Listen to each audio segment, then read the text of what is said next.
How many times have you had to bite your tongue in order to be the bigger person?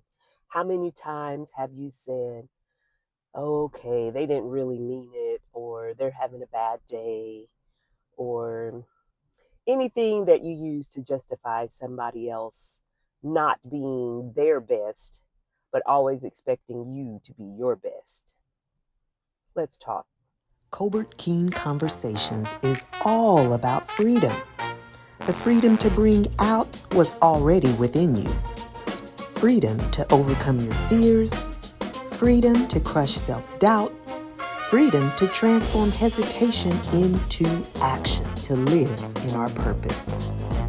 Colbert Keen Conversations. Let's talk. Like, serious, just how many times are we expected to turn the other cheek? I have two cheeks. You have two cheeks. You can only turn once, twice. How many times have you been in situations where it's been expected of you to do the bigger thing or take the higher road or to be the one that always looks for the reconciliation or looks for the times that help the situation along? How many times have you had to do that? Now, that's not saying you have to come at somebody ready to jump them and always ready to snap back at them or have something to say that's going to be like off the wall to them. It's just saying that there are going to be times that you don't necessarily have to be the bigger person, especially when it puts your boundary line, it pretty much erases your boundary line. Setting boundaries is so important, but it's also important to know when you can try for reconciliation or try to be that bigger person or when to just walk away.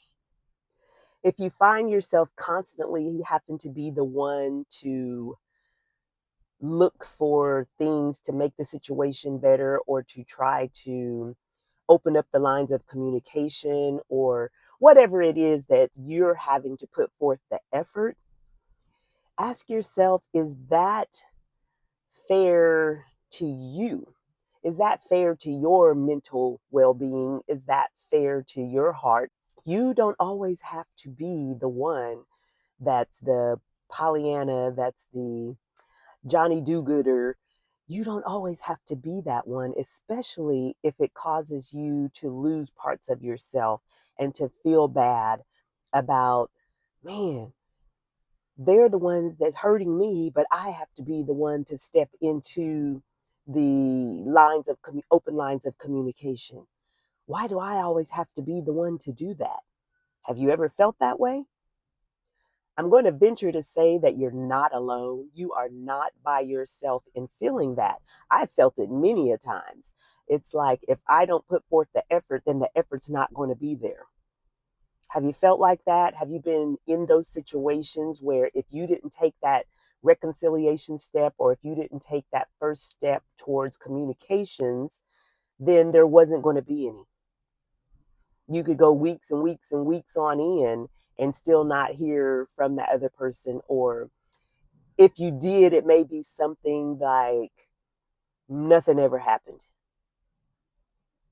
And I'm not saying that we shouldn't be able to move past things and, you know, move conversations along and not hold on to grudges and things like that. But what I am saying is a lot of times we get those people who will continually do things that are hurting to us or that they know is upsetting towards us, but yet still expect us, or maybe it's just us expecting us to do the reconciliation. Maybe it is not that person, maybe it is you or me. That kind of goes back to the boundary deal I was talking about a couple episodes ago, and how we don't set the boundaries So people feel free to treat us any kind of way and expect us to always bounce back or to act or react in a certain way. So when we feel, I don't know, I won't say animosity, but when we feel a certain pull on having to act a certain way because of someone else's actions, when is it ever going to be okay for us to sit back and see if someone else is going to make the first move, or wait for their apology, or wait for them to put forth the effort of reconciliation, or whatever it may be? When are we going to wait for someone else to do that? Or are we going to always be the ones who have to make that effort? Now, don't get me wrong. I am not saying that it's a bad thing for someone, you, me, we, to be that person that's the bigger person and take that first step towards especially if it's something that's been our fault, especially if it's that, and you know you did somebody wrong, or you know you said something that was hurtful to someone. But if you're just expected to behave in that manner because that's your personality, and oh, that's who she's always been or who he's always been, and I can say something and it, oh, you know, I didn't mean that, and oh, I didn't mean to hurt you, that kind of thing. Is that okay? Is that a license or a pass to freely be and speak and say the things that you know may have a negative connotation or a consequence to someone, especially if they're close to you? Does that make it okay? Or does that just mean that you don't care about that person's feelings and you're going to say what you want to say and they'll just have to deal with it? Is that the category you find yourself in, or you've been a part of at some time or another? And if you have found yourself in that situation or in those categories, you have to know that it is not okay for you to continue to bury how you feel in order to make someone else feel okay. Too many times, and I know I've been in this situation many of times, and it takes my daughter, my oldest daughter, she will call me out on it a lot of times, like, Mom, why are you always the one having to say this or to make everybody feel better or be the peacemaker or whatever? And a lot of that is in my nature, and so I that is what I do. But there are some times that I have went back or realized, like, wow, why am I doing that? Why do I feel that I have to be the one to smooth things over and to make it okay, or to make the situation lighter, or be the first one to say, "Hey, how you doing?" or that kind of thing, and reach out? And that goes back to something that I've had to deal with and realize that you've got to put the people pleasing down. And that's what it's a part of, people. It's a part of people pleasing. It's a part of wanting people to accept you and like you and approve of you, even if they have hurt you or belittled you or made you feel bad, hurt your feelings, anything like that. But you still feel the need to try and smooth things over.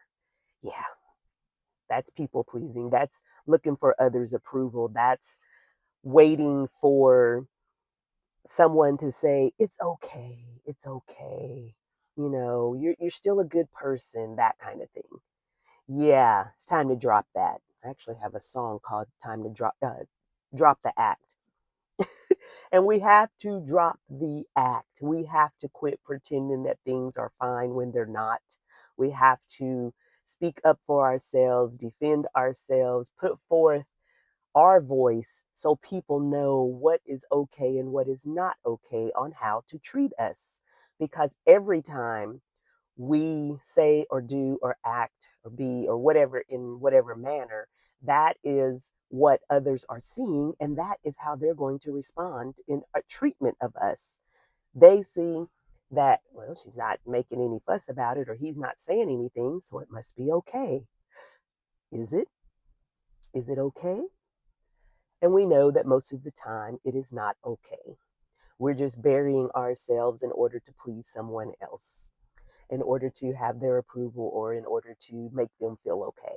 So it's time for us to start feeling okay. It's time for you to start being okay with you, with your thoughts, with what you say, with how you feel, with what you think. Everything has to start within your heart and your mind. And once you get that, there is no stopping you.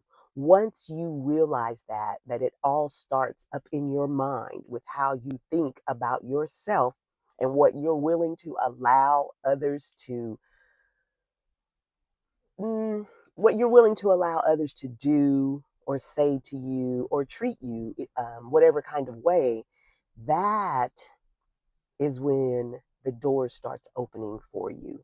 That is when you start walking into your power, your potential. That's when your breakthrough happens and the freedom, and freedom is good, let me tell you.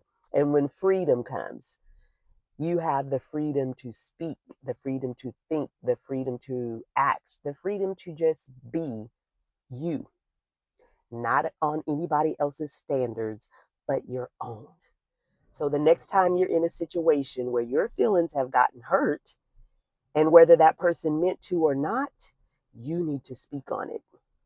You need to acknowledge it. And that doesn't mean you have to chomp somebody's head off or berate them or anything like that. It just means that you are using your voice to speak up on how you feel, especially on how someone's actions or conversation made you feel.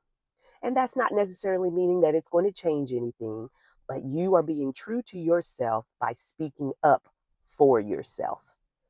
It's not necessarily having to take a high road of smoothing things over, but it is acknowledging how you feel. And if you feel like saying something that will help the situation along, that's great. That's perfectly fine. But get your feelings out. And, whatever the response after that is what it's going to be, but it's going to open up a dialogue and it's going to get it out in the open. So be sure and do that. And then let me know how it goes for you. First of all, let me know if you're going to try it, because a lot of times taking those first steps and doing something different is a little scary. We have a little apprehension sometimes, but try it and let me know how it works for you. Thank you for joining Colbert King Conversations. And remember, take what you need and leave the rest. And you don't have to do it all today. Colbert King Conversations, real conversations for real life. We'll see you next Wednesday.